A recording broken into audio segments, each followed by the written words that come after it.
Coucou les pépitas, donc aujourd'hui on se rejoint dans une nouvelle vidéo.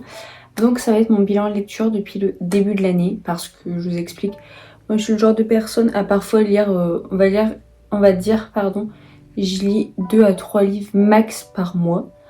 Bon là il s'avère qu'en début d'année j'étais plus à 1 par mois, voire 2 que 3, mais bon, avec tout ce qui était partiel, mon master, etc., j'ai pas eu le temps. Bref. Donc on va commencer par The Heartbeat, donc de la saga Earth Players, donc c'est le tome 2 d'Alice des Merveilles. Donc lui je lui ai mis 3 sur 5 parce que en fait sur le long terme je l'ai trouvé assez platonique. Et en fait on pouvait facilement envisager tout ce qui allait se passer. En fait il n'y a pas vraiment de plot twist et quand il y en a on les devine assez facilement. Donc en fait c'est ce tome là concerne Ashley, donc la fille du coach, et du fait un joueur des Giants. Donc tout du long en fait elle enchaîne les gars, mais finalement elle se pose jamais réellement. Et lui derrière il est relativement pareil, mais lui il est beaucoup plus sérieux et beaucoup plus mystérieux surtout. Enfin personne ne sait ce qu'il fait réellement à côté. Il a plein d'activités mais on ne sait jamais réellement ce qu'il fait. Sauf que petit à petit, il va se rapprocher d'Ashley pour quelques raisons.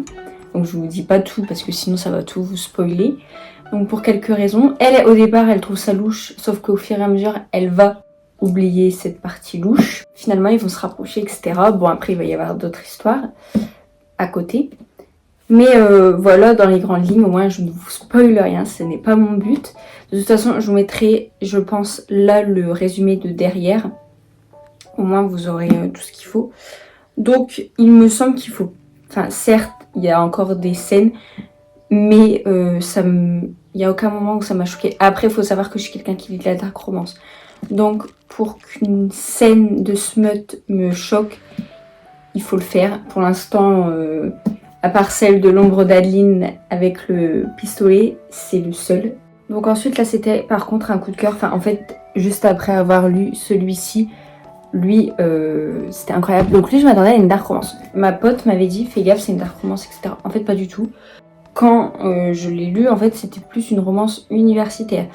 Par contre je précise c'est pas une romance universitaire dans le type Campus Driver on va dire. C'est vraiment derrière, je vais pas dire c'est une secte, il me semble que c'est pas une secte, mais c'est un organisme secret à côté avec des étudiants. Donc là, je ne spoil rien, on l'apprend très vite. Qui, eux, ont des visages de squelettes. Voilà.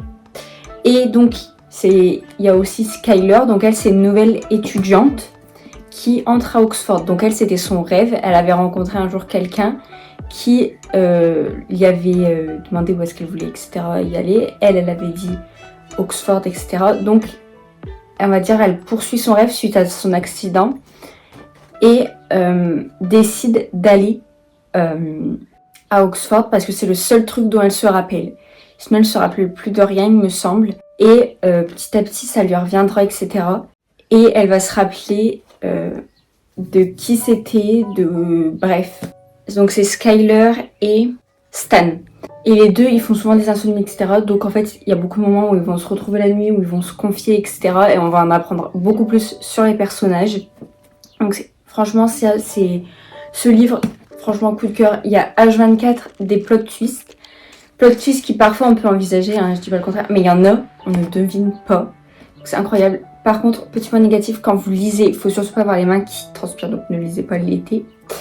Parce que, vous voyez, ça part en fait, les paillettes. Donc faut faire gaffe quand vous lisez, c'est pas le mieux. En plus là il me semble qu'ils ont fait le même pour le tome 2 en argenté. Pareil je vais le lire là pour le coup lui. Il va falloir que je me fasse une liste de ceux qu'il faut que j'achète les tomes 2. Donc lui je l'ai mis 5 étoiles au fait. Parce que comme je vous l'ai dit j'ai adoré. Et pareil je vous mettrai là le résumé derrière. Et donc j'ai écrit livre qui garde dans la laine, plein d'inconnus qui petit à petit se précisent. Petit à petit ça vient à tout élucider. Par contre je dis pas il y a encore des mystères qui entraînent le fait qu'on veut lire le tome 2, bien que ce soit sur d'autres personnages. En fait c'est un peu comme les Earth Players, à chaque fois on va sur d'autres personnages du même groupe. Donc ensuite, on a Le jeu des menteurs de Anita Higgins. Donc elle, il faut savoir que c'est une autrice qui à chaque fois arrive à me garder en haleine et qui arrive surtout à me faire procurer des émotions. C'est la seule avec qui j'arrive à pleurer sur les livres. Enfin, j'arrive à part genre c'est mon goal de pleurer, mais c'est la seule qui a réussi à me faire pleurer dans les livres. Genre je sais pas pourquoi, je trouve toutes ces histoires elles sont tellement prenantes. Bref, on s'attache vraiment etc. au personnage en plus. Donc voilà. Donc lui pareil, je lui ai mis 5 étoiles parce que lui c'est comme le jeu des tricheurs. C'était incroyable. Donc lui en fait tout du long, ils vont se mentir entre Morgane Reyes. Donc ils vont se mentir parce que elle c'est une substitute du procureur et lui il a son organisation à côté. Et donc elle va vouloir le faire tomber. Sauf que petit à petit du fait ils vont se mentir parce qu'il faut qu'elle l'approche donc elle va lui mentir. Sauf que lui il sait qui c'est réellement Morgane. Donc du fait les deux ils vont s'entrer là-dedans et puis en fait tout va reposer en fait sur des mensonges mutuels. Tout du livre pareil, plot twist incroyable. On s'y attend absolument pas. D'un côté c'est révoltant, moi il m'a fait être en colère, il m'a fait être heureuse, il m'a fait pleurer. Et puis derrière on a également un retour sur l'histoire avec Priam et je sais plus l'autre avocate du jeu des tricheurs. Et franchement c'était incroyable, il y a plot twist sur plot twist. Donc vous voyez Morgane n'a pas peur des monstres. En tant que substitute du procureur de la ville de Boston, elle affronte l'obscurité tous les jours. Elle s'en sort plutôt bien jusqu'à ce qu'un dossier lui donne du fil à retordre. Elle doit faire tomber l'héritier de la pègre de Boston, Reyes Morello, sombre et dangereux. C'est un joueur et surtout un menteur qui n'hésitera pas à contre-attaquer pour remporter la partie qui s'engage. Oui, parce que dedans, en fait, ils vont faire un pari à un moment donné en mode... Parce qu'en fait, il y a quand même cette attirance mutuelle entre les deux qui ne savent tous les deux pas expliquer. Donc, ils vont faire un pari sur le premier, on va dire, qui craque. Pareil, en fait, moi, j'adore de toute façon tout ce qui est Enemy to Lovers. Il y a toujours cette tension autour d'eux, etc. Enfin, incroyable. Bon, elle est un peu moins marquée, la tension sur Insomnia. Parce que le problème, c'est que le gars dans la secte est rapidement, on va dire, attiré par la fille. Lui, je sais plus qui est réellement attiré au début. En fait, eux, c'est vraiment genre une alchimie au départ. Il me semble qu'ils vont se croiser du regard, etc. Ils vont tout comprendre. Bref. Donc, lui, pareil, c'est coup de cœur. De toute façon, Anita Higgins, si vous savez pas quoi lire, foncez et sur Anita Higgins, vous serez jamais déçus. Donc ensuite, on a Black Venus de Dahlia Blake. Donc lui, j'ai mis 3 étoiles. Déjà parce que en fait, on peut facilement deviner en fait tout ce qui se passe. Perso, j'avais compris, en fait, limite au début du livre. Le problème c'est que le nom du livre est beaucoup trop révélateur. Et petit à petit, plus on a les indices, plus en fait tu t'en rends compte. Et surtout, moi au début, j'ai eu rapidement le plot twist.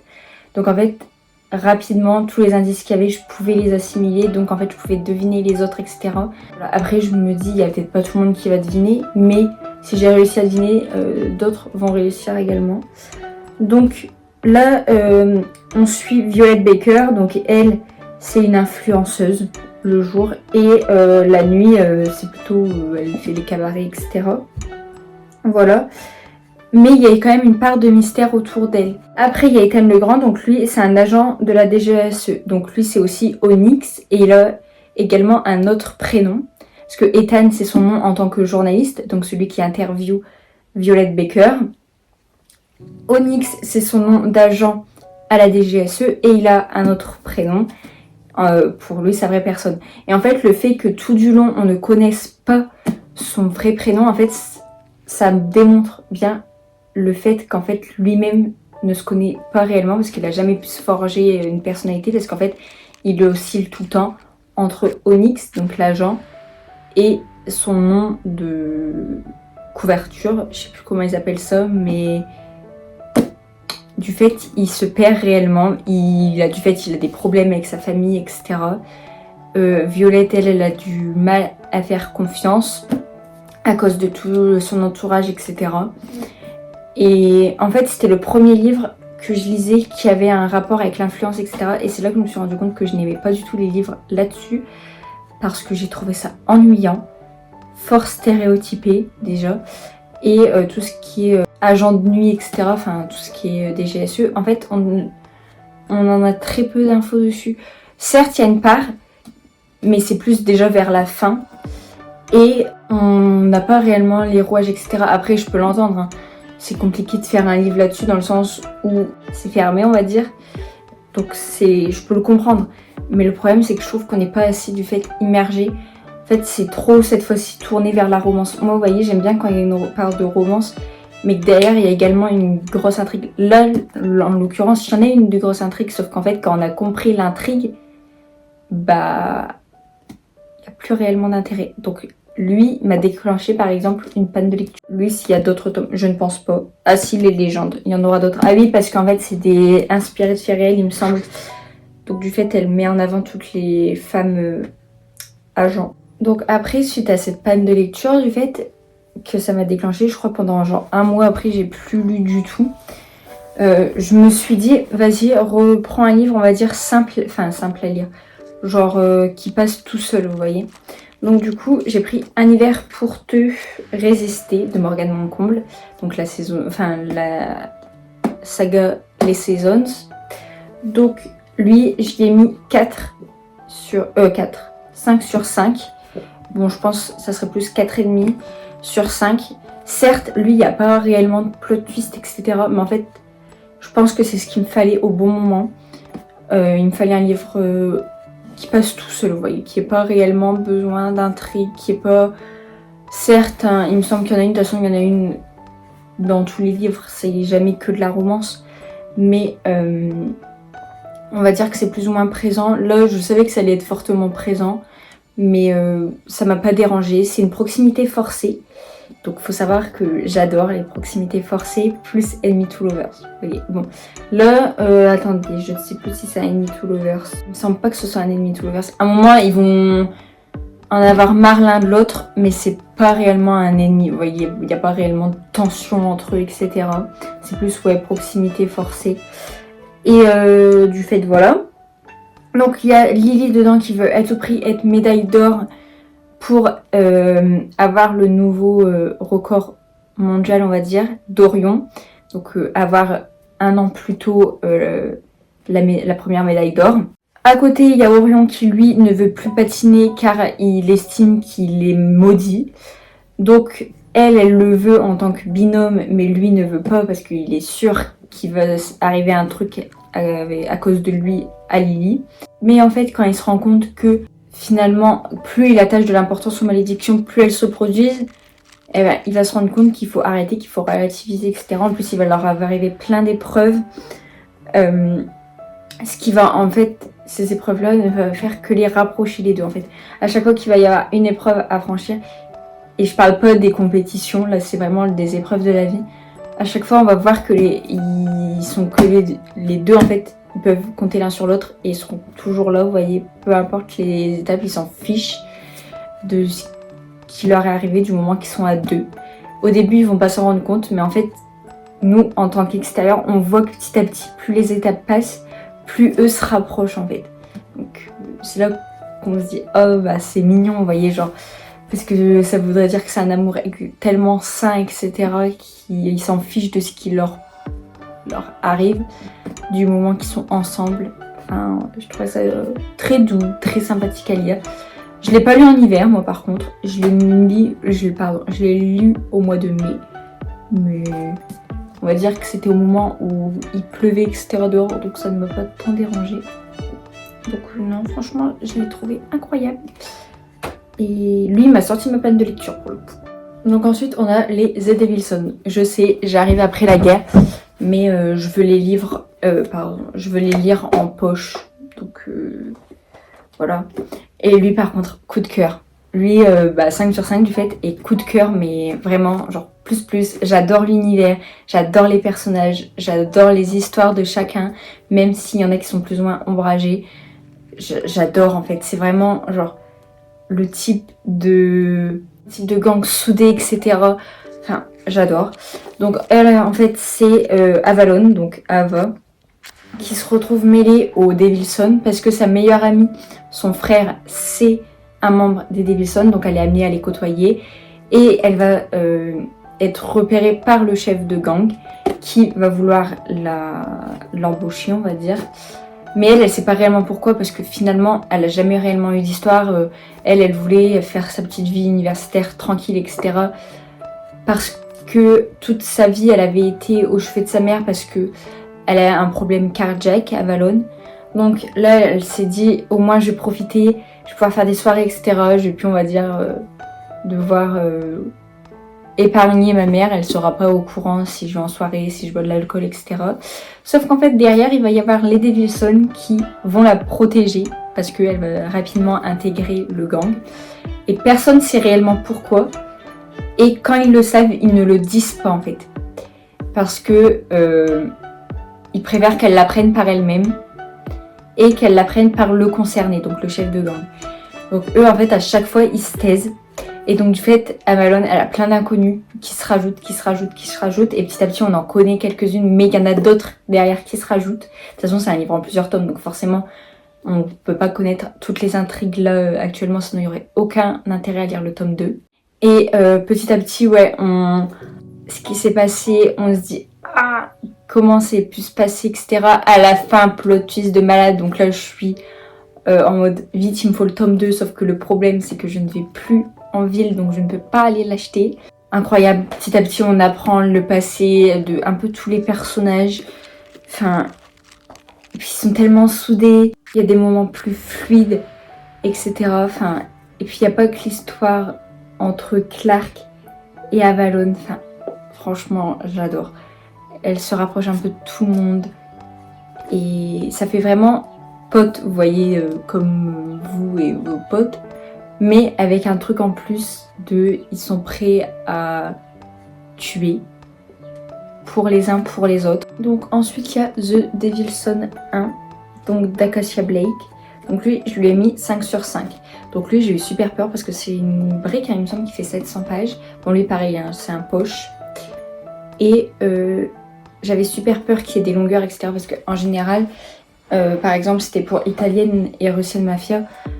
Pareil, c'était à peu près le même nombre de pages. Et lui, sur le long terme, il y avait des longueurs, ça m'énervait, je décrochais, etc. Que là, je trouve qu'il y a plein de longueurs. Il n'y a pas des moments où je me suis dit, oh, c'est ennuyant, etc. Parce qu'en fait, il y a des retours en arrière. Moi, je suis pas très fan de ça, mais parfois c'est utile, donc je comprends. Donc là, il y en a. Et pareil, ça permet de comprendre toute l'histoire. Et en fait, c'est un quiproquo entre Liam et Luna. Et en fait, c'est là qu'on se dit, il parlerait, le livre ferait 100 pages, vous voyez.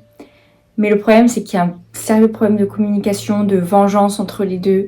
Il y en a, et ils ne se font plus confiance l'un l'autre parce que l'un reproche des choses à l'autre, qui en fait, l'autre a toutes les clés, vous voyez.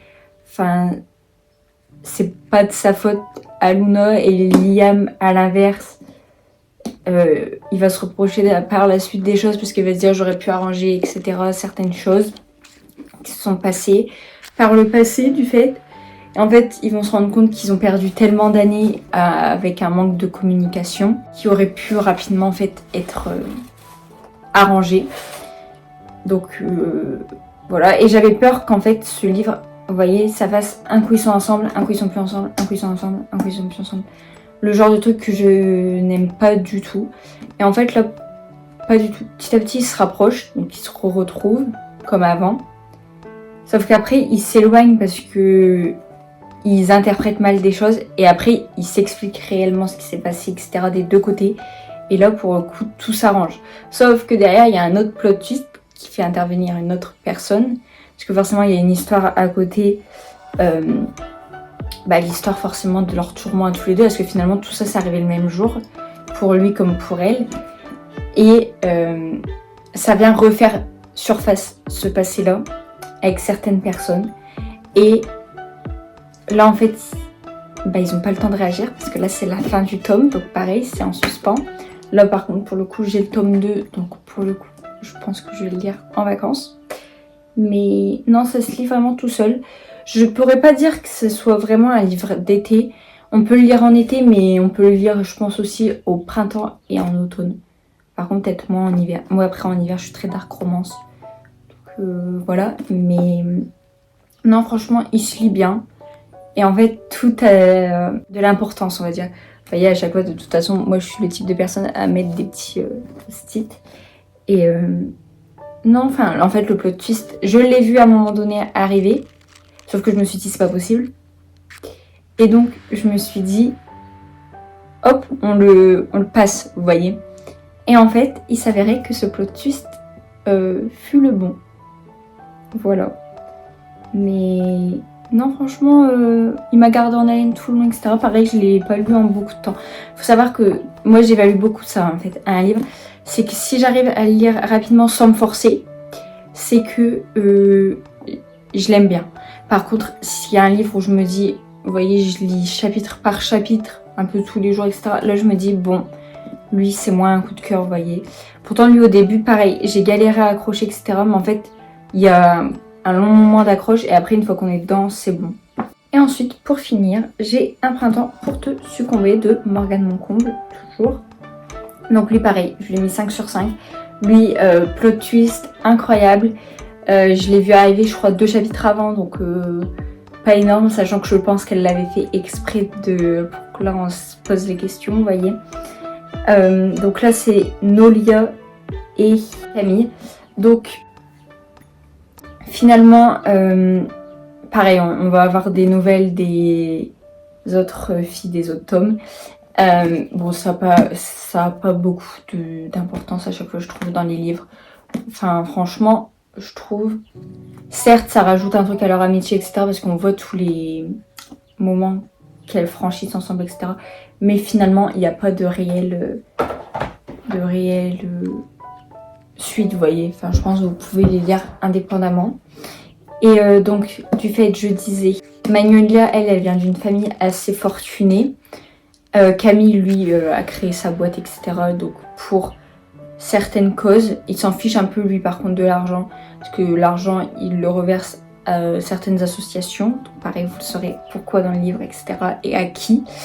Je peux pas dire tout, en fait, sinon ça va vous gâcher un peu tout le suspense. Donc, voilà. Donc, Magnolia, elle, à un moment donné, elle a été promise à un homme. Sauf que elle était, elle n'était pas au courant, donc elle s'est barrée, on va dire, avant de le rencontrer. Et elle s'est fait écraser. Et donc elle a été à l'hôpital et elle a été avec son sauveur. Et donc après ils ont été ensemble, etc. Sauf qu'au fur et à mesure elle s'est rendue compte que c'était pas du tout une relation saine, donc elle l'a quitté. Sauf qu'elle s'est retrouvée enceinte. Et du fait, après elle va évoluer avec sa fille toute seule. Et le problème, c'est qu'elle va rencontrer des problèmes d'argent. Donc là, voilà, ça c'est le début. Là, je vous ai mis la mise en contexte. Et elle va avoir des problèmes d'argent, etc. Donc elle va demander à ses parents, qui, pareil, ses parents veulent à tout prix qu'elle soit mariée à un homme. Et donc pour ça, elle va... Soit, en fait, ils vont lui réarranger un mariage, soit c'est elle qui a trouvé son homme et elle va leur inventer qu'elle a trouvé un mari. Et donc... Pareil, il va y avoir une certaine proximité forcée, etc. Sauf que derrière, pareil, il y a tout ce qui est célébrité, etc. Et là, par contre, dans ce livre-là, vous voyez, ça m'a pas dérangé. Parce que je trouve que, pareil, ça apporte une signification. Pareil pour l'histoire avec son enfant. Il y a une certaine signification qui fait que... en fait, je sais pas comment expliquer ça sans spoiler. Mais l'enfant a son rôle à jouer. On n'en entend pas beaucoup parler, mais par contre, quand on en entend parler... on sait que c'est significatif, vous voyez. Et ça rapporte tellement un charme. Parce que moi, j'avais super peur parce que je déteste, au même titre que Missing Piece, je déteste quand les personnages se connaissaient déjà. Genre, vous voyez, Cœurs et âmes, j'ai détesté. Par contre, là, j'avais peur également avec l'enfant, etc., que ça prenne trop de place. Que ce soit, vous voyez, couple, famille, etc. Mais pas du tout. Genre... on va dire que ça n'empêche rien leur relation, ça s'apparente à une relation quand il n'y a pas les enfants, etc. Mais par contre, on sait qu'elle existe et on sait l'importance que ça a dans l'histoire. Genre, ça rapporte vraiment une signification entre du fait Camille et Nolia. Et pareil, plot twist, je sais plus si je l'ai dit, mais de malade quoi. Du plot twist à la Morgane Moncomble. Et après, tout s'aligne et... toute l'histoire du destin, etc. On sait pourquoi ça a lieu, on sait pourquoi ça a autant de place dans ce livre, etc. Enfin, en fait, tout s'explique. Comme en général dans les livres de Morgane Moncomble, tout est bien pensé. Elle nous met des petites graines qu'on ne fait pas forcément attention. Et quand on a le plot twist, on se dit oh, mais oui, c'est évident, etc. Donc voilà. Et bien c'est tout pour cette vidéo. J'espère qu'elle vous aura plu. Je sais pas trop si les vidéos lecture vous plairont, donc n'hésitez pas à me dire en commentaire. Sinon j'en referai, sinon j'en referai plus. C'était ma première vidéo lecture, donc parfois c'était peut-être un peu vaste. De toute façon, à chaque fois pour chaque livre, j'essaierai de vous mettre les résumés, etc. derrière. Au moins, ça résume plutôt bien les livres. Forcément, c'est les résumés de derrière. Parce que je sais que je suis pas forcément très douée pour expliquer. Parce qu'en fait, j'ai jamais envie de trop en dire, parce que je sais pas trop, en fait. Il y a certains éléments clés que j'aurais tendance à dire qui vont peut-être vous aider, etc. Donc j'ai pas forcément envie de vous gâcher vos lectures. Donc du fait, voilà. J'espère qu'elle vous aura plu. Sur ce, je vous fais des gros bisous. Ciao ciao!